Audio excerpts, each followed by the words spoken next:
Il est 7h51. Alors, on n'en a pas fini avec l'affaire Traoré, on le sait. Et la famille se fait entendre, évidemment, partout. L'autre jour, Assa Traoré est venue ici répondre à mes questions. Elle appelle la famille à une grande manifestation le week-end prochain.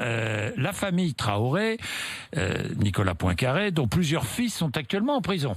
Oui, alors Jean-Jacques, il y a du boulot si vous voulez qu'on fasse le tour des casiers judiciaires de cette famille nombreuse. Il y a des affaires qui mettent en cause plusieurs frères en même temps. Il y a des faits de droit commun, des violences, des trafics de drogue, mais aussi des faits qui sont liés à la mort d'Adama Traoré et aux émeutes qui ont suivi. Oui, alors entrons dans le détail. Qui est par exemple Bagui Traoré, celui qui a le plus lourd casier? Alors c'est un demi-frère d'Adama, il a presque le même âge que lui, 24 ans en 2016. C'est lui que les gendarmes étaient venus arrêté le jour de la mort d'Adama.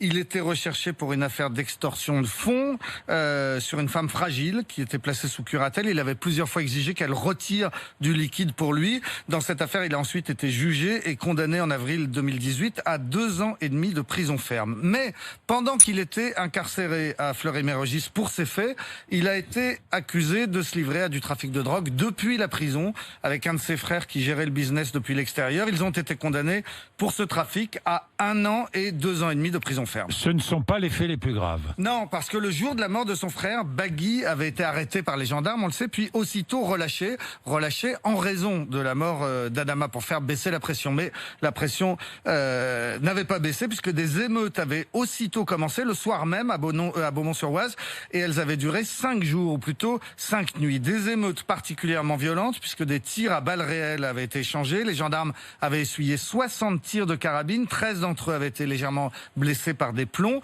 Bagui Traoré est accusé d'avoir participé à ces tirs. Il est mis en examen pour tentative de meurtre sur des agents de la force publique. Il va comparaître à l'automne prochain devant une cour d'assises. Ses avocats affirment qu'il n'y a aucune preuve contre lui et ils espèrent obtenir l'acquittement. Oui, ce même garçon a aussi été condamné pour des violences en marge d'un conseil municipal à Beaumont-sur-Oise. Alors ça, c'est un épisode qui en dit long sur le climat qui régnait dans cette ville de très grande banlieue parisienne. C'était 4 mois après la mort d'Adama. La maire de la ville avait reçu des menaces, notamment des frères Traoré, et le conseil municipal devait étudier la mise en place d'une protection pour l'élu.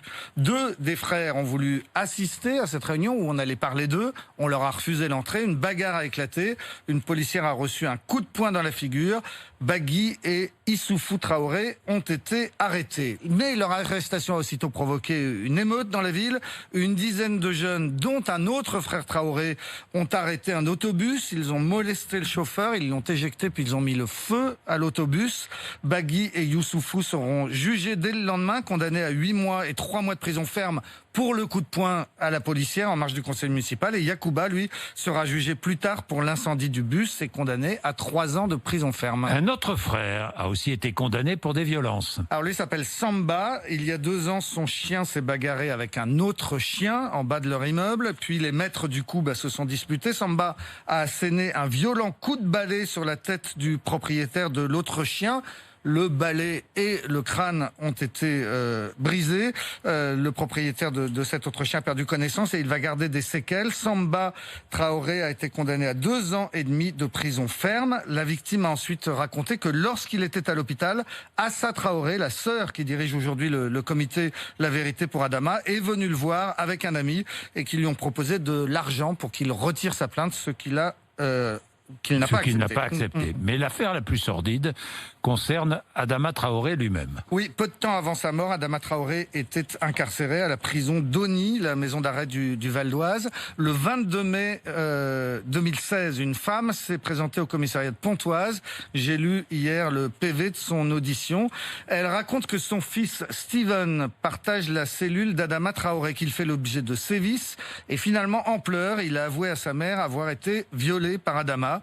Sa mère a ensuite remué ciel et terre pour que son fils change de cellule, ce qu'elle a obtenu quelques jours plus tard. Adama a ensuite été libéré et il est mort avant d'avoir été poursuivi ou entendu sur ces accusations. Mais l'histoire n'est pas tout à fait terminée parce que 2 ans plus tard, ce même garçon est retrouvé par Yacouba Traoré, celui de l'incendie du bus. C'est une expédition punitive contre lui. Steven est embarqué dans une voiture puis tabassé avec une planche de bois. Pour ce garçon, c'est un peu la triple peine. 1, il était en prison. 2, il a été violé. 3, il s'est fait casser la gueule pour avoir osé dénoncer ce viol, alors qu'en vrai, il avait rien à dénoncer. C'est sa mère qui avait porté plainte. En tout cas, Yacouba Traoré a encore été condamné pour ces faits. Il se trouve aujourd'hui en prison. Bon, les faits sont là. Il est bon de les rappeler.